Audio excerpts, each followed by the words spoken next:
Okay, we all do it. And most of the time, we don't even think twice about it, connecting to public Wi Fi.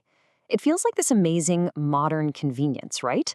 But it has this hidden side, a vulnerability that really hinges on one simple but super powerful idea: our own digital trust. Just picture this. You're sitting in a busy airport, maybe your favorite local coffee shop. You pop open your laptop, and there it is on the screen: free airport Wi Fi. You click it, a login page that looks totally normal pops up, you check the box, and boom, you're online. It's almost a reflex for us now. It's just how we stay connected.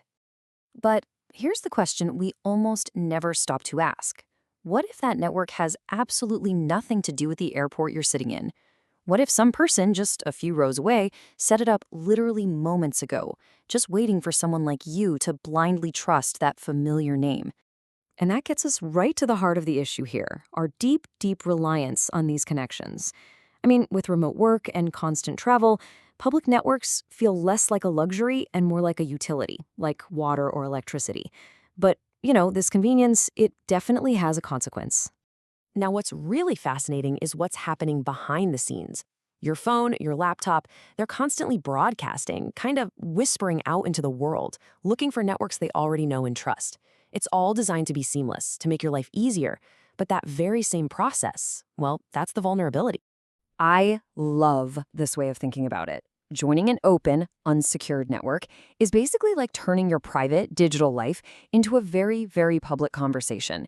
You're pretty much broadcasting everything you're doing online, and you have no idea who might actually be listening in. And look, the stakes here are incredibly high. We're not just talking about some random browsing history.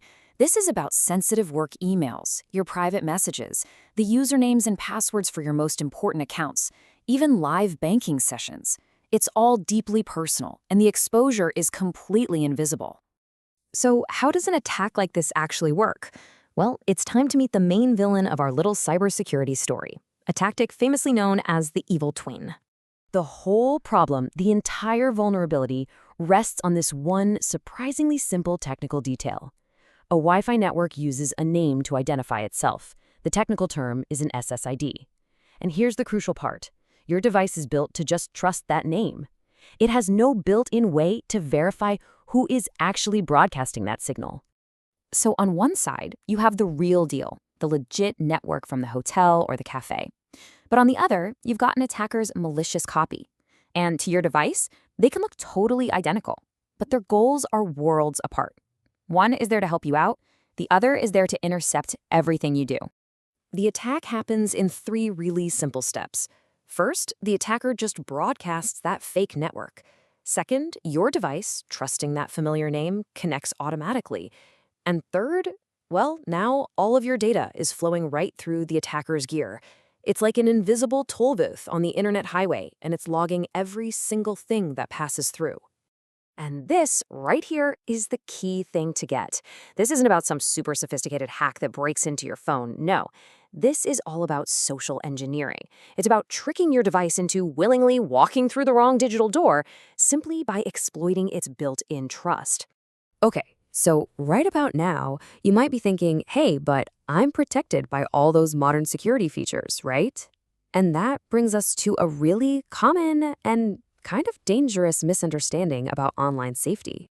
Yeah, this one. We've all been trained to look for that little padlock icon, the HTTPS that tells us our connection to a website is encrypted. A lot of us think that as long as we see that padlock, we're totally safe no matter what network we're on. And look, that padlock is absolutely vital. It protects the content of what you're sending to and from that specific website. But, and this is a big but, it doesn't hide which websites you are visiting. An attacker on the network can still see all of that, maybe try to redirect you to fake login pages, or mess with any other unencrypted traffic. It's a critical layer of security for sure, but it's not a silver bullet. So after all of this, what does it all boil down to? It really comes back to the main theme of this entire explainer series. Our own conditioned trust is the real vulnerability here.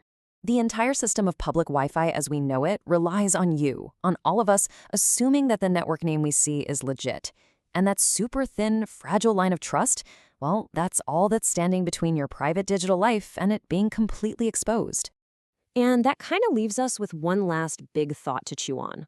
In a world that is built on countless invisible digital handshakes that our devices make every single day, how do we even decide what to trust? And maybe more importantly, how do we verify it? Just being aware that you need to ask the question, that's the first step. Thanks for watching.